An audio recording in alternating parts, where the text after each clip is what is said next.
যেই শেখ মুজিব বিরোধী দলের রাজনীতি করছে, যেই শেখ মুজিব 14 বছর গণতন্ত্রের জন্য লড়াই করে জেল খাটছে, সে 73-এর নির্বাচনের পরে বলতেছে দেশে কোনো বিরোধী দল নাই। 5 আগস্টের পরে দেখা যাচ্ছে যে আওয়ামী লীগ ছাড়া মুক্তিযুদ্ধের চেতনা নিয়ে কেউ কথাও বলে না। তিনি সাডেনলি এই জুলাই আগস্ট মাসে এসে বুঝলেন যে বাংলাদেশে সংবিধান লঙ্ঘিত হচ্ছে, সংবিধানের অনেক ক্ষয়ক্ষতি হচ্ছে, সংবিধান থাকবে না।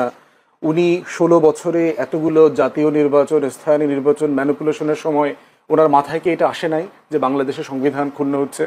বাংলাদেশে 800 আয়নাঘর হবার পরে কি ওই লতিফ সিদ্দিকী, জেরাই খান পান্না, এই যে মুক্তিযুদ্ধ ব্যবসায়ীরা আছে, প্রফেসর কার্জন, তাদের মাথায় কি কখনো আসে নাই যে আমাদের মানবাধিকার লঙ্ঘিত হচ্ছে?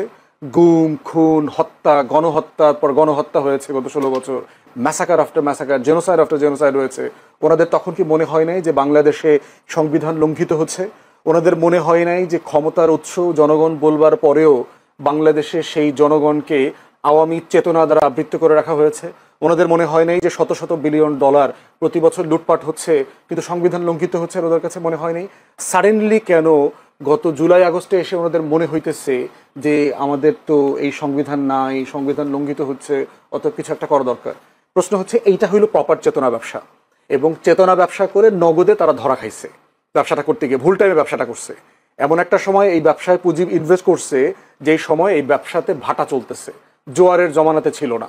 এবং এরা সবাই কোনো না কোনো ফর্মে কিন্তু গত রেজিমের বেনিফিশিয়ারি, ডাইরেক্টলি ইনডাইরেক্টলি কোনো না কোনো ফর্মে। বলেন এই লতিফ সিদ্দিকী, উনি তো এই সরকারের এমপি মন্ত্রীও ছিলেন, চাকরি চলে গেছে। যদি বলা হয় এক কারণে চাকরি গেছে, আসলে চাকরি গেছে অন্য কারণে। জয়ের সমালোচনা করছে, জয়ের লুটপাট নিয়ে কথা বলছে। তাহলে এই বেনিফিশিয়ারিরা সাডেনলি যে ব্যবসায়ী করছে, আপনি রংপুরের যে ঘটনাটা বললেন সেটার সাথে যদি এই ঘটনাটা মিলান, আগের ঘটনাটা হইলো প্রপার চেতনা ব্যবসা 71-এর, আর এই ঘটনাটা হলো একটা বিচ্ছিন্ন ঘটনা। কিন্তু আইন শৃঙ্খলা বাহিনী তাদের বিষয়টাকে আইনগতভাবেই মানে অ্যাড্রেস করতে হবে। আইন যেন কোনোভাবে লঙ্ঘিত না হয়, কারণ অধিকার যদি কোনোভাবে লঙ্ঘিত হয়ে থাকে সেই বিচার, সেই ব্যবসাগুলো যেন, ব্যবসার পাশাপাশি বিচারটা যেন রাষ্ট্র এনশিওর করে, ওইটা আমরা চাইবো। আমার একটা প্রশ্ন করি ব্যারিস্টার ফুয়াদ, সেটা হচ্ছে জুলাই আন্দোলনে যারা ছিলেন এবং তারা যে স্বপ্ন দেখেছেন, যারা দেশের মানুষকে যে স্বপ্ন দেখানো হয়েছিল, এখন যে পরিবেশ পরিস্থিতি, আইন শৃঙ্খলা বলেন, এই যে মব তৈরি করে মাজার ভাঙা থেকে শুরু করে সবকিছু, এখন আনিস আলমগীরও ঠিক একই কথা বলছেন যে যারা আন্দোলন করেন তারা এখন ফ্রাস্ট্রেশনে ভুগছেন, তারা বলছেন এই আন্দোলন করা ঠিক হয়নি। আপনি কি বলবেন? না, এটা মনে করলে তো সারা দেশের মানুষ আবার নেমে আসতো। গত বছর যারা আন্দোলন করেছে, বর্ষপূর্তি পালন করলো, সাডেনলি যদি দেশের মানুষের মনে হয়ে থাকে যে না, আন্দোলন করে তো আমাদের কিছু আশা পূরণ হয়নি, তারা লাখে লাখে কোটিতে কোটিতে রাস্তায় নেমে আসুক, প্রতিবাদ জানাক। গতকালকে আপনি একটা জরিপ দেখেছেন, ইনোভেশন একটা জরিপ করেছে, সেইখানে একটা মানে মানে ম্যাসিভ মেজরিটি বলেছে যে এই সরকারের উপর তাদের আস্থা আছে, তারা নির্বাচন চায়, ফেব্রুয়ারিতে নির্বাচন দেখতে চায়, ভোট দেখতে চায়। ওভারঅল এই সরকারের উপরে যে কনফিডেন্স লেভেল, সেইটা নষ্ট হওয়ার মতো কোনো ঘটনা ঘটে নাই এখন পর্যন্ত।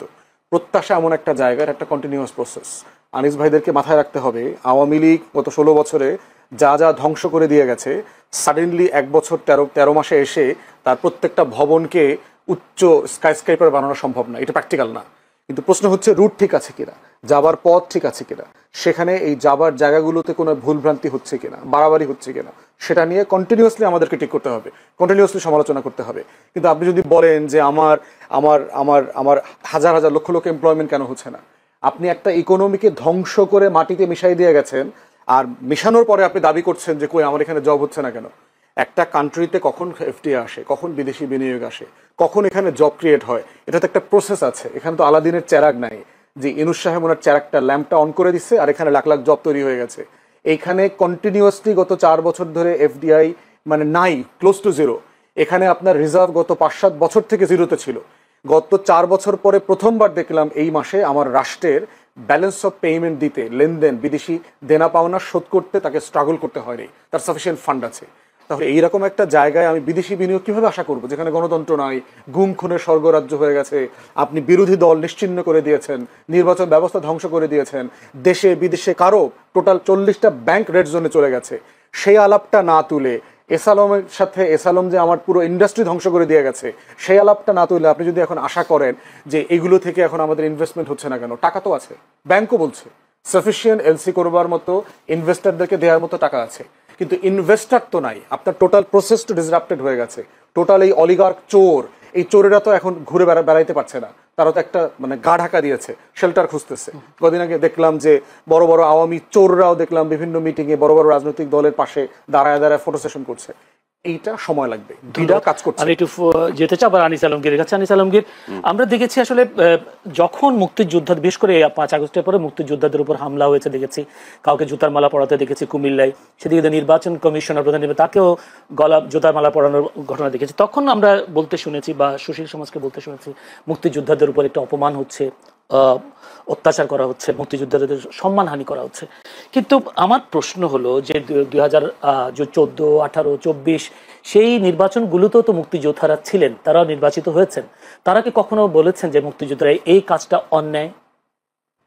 ওরা দলগতভাবে হয়তো বলেনি, কারণ তাদের তো বড় ধরনের কোনো সংগঠন নাই। যে মুক্তিযোদ্ধা সংসদ যেটা আছে ওটা তো একটা দলীয় দালাল সংগঠন, আপনি নিশ্চয়ই জানেন। এটা বিএনপি আমলে বিএনপির গান গায়, আওয়ামী লীগ আমলে আওয়ামী লীগের গান গায়, এবং নেতৃত্ব তারা সেভাবে নির্বাচিত করে। এখন ডক্টর ইউনূসের গুণগান গাচ্ছে, এগুলোকে ওইগুলারই দিয়েছে। সো আপনি যদি সংগঠনগতভাবে বলেন তাহলে নাই, কিন্তু ব্যক্তি পর্যায়ে তো অনেকে ক্ষুব্ধ, ব্যক্তি পর্যায়ে তো অনেকে শেখ হাসিনাকে পছন্দ করেন নাই, এরকম রাজনীতি উনি কেন করছেন, ভোটাধিকার কেন খর্ব করেছেন, এগুলো তো আছে। এবং মুক্তিযোদ্ধাদেরকে যে ইয়েটা যে 5 আগস্টের পর যেভাবে সারা দেশে টার্গেট করে নির্যাতন করা হচ্ছে, টার্গেট করে মুক্তিযুদ্ধের ইতিহাসকে বিকৃত করা হচ্ছে, টার্গেট করে 5 আগস্টের পর 5 আগস্টের পর থেকে, এবং মুক্তিযুদ্ধকে 2.0 নাম দেওয়া হচ্ছে।